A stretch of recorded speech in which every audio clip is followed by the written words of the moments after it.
Faceoff. Have you seen it yet? If not, it's something you've definitely got to see before you die. Just think about the possibilities. It's got Nicolas Cage and John Travolta, two of everyone's favorite actors of all time, and they swap faces and then fight to the death for 2 hours. It's like a non-stop rolling action scene. You can't get enough of it. Really though, when was the last time you saw a Nick Cage movie that you didn't like? He's got the looks, he got the charm, he absolutely stole our hearts away in the movie Con Air, starring him and John Malkovich. He's a prince. He's a jazz musician.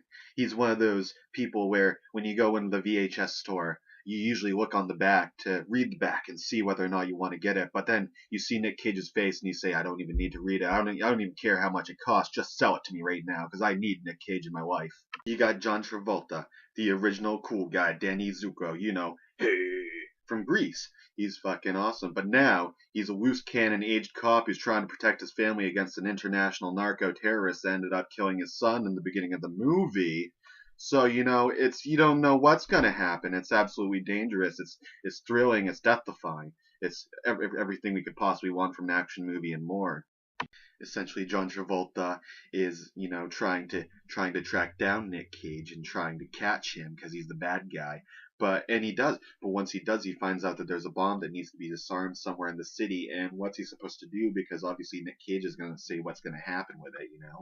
And so his doctor's like, I've got this crazy idea that, science. I'm a scientist, so I can trade your face with his, and it'll work probably because science, right? So he takes that Travolta face off, puts the Cage face on, and then he gets out there and he goes in the jail and he tries to find out who did it. But lo and behold, dear reader, who is it that gets Travolta's face while Cage's face is gone? That's right.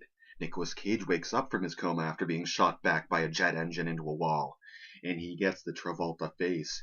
And I don't know, somehow their bodies match up perfectly. It's an action movie. You don't have to think about it too much. All of a sudden, the tables have turned, and John Travolta is trapped inside of Nicolas Cage's body for what seems like forever, imprisoned and hated by the world. I mean, let's be real. I'm a Nick Cage fan just as much as anybody else, but I would hate to be stuck inside of his body for the rest of my life. I mean, just look at his face. It's absolutely horrendous. It's terrifying. I mean, the eyes.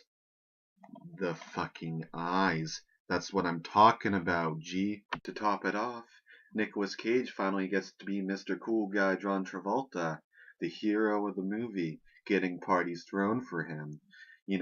Making love to John Travolta's wife, hitting on his daughter, all sorts of things that I'm sure Travolta would not approve of. You know what I'm talking about? All story and drama aside, though, it's also directed by John Woo, so it's gonna be pretty cool. There's some kung fu fight scenes, some shit blowing up non-stop, and you know what I'm talking about, because that's what's awesome is like when you're driving a boat and all of a sudden it hits the water, and for some reason, because I guess that's what boats do when they hit water. But let's be real, you don't have to take my word for it. Go down the Blockbuster, check out a VHS, make sure it's rewound first because you don't want to waste time on that, especially if your Betamax isn't working that great. But give it a shot. It might be awesome. Just, yeah. Piece de resistance.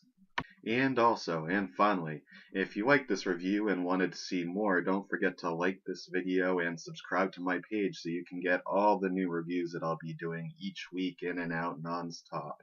Because it's gonna be awesome, right? Right?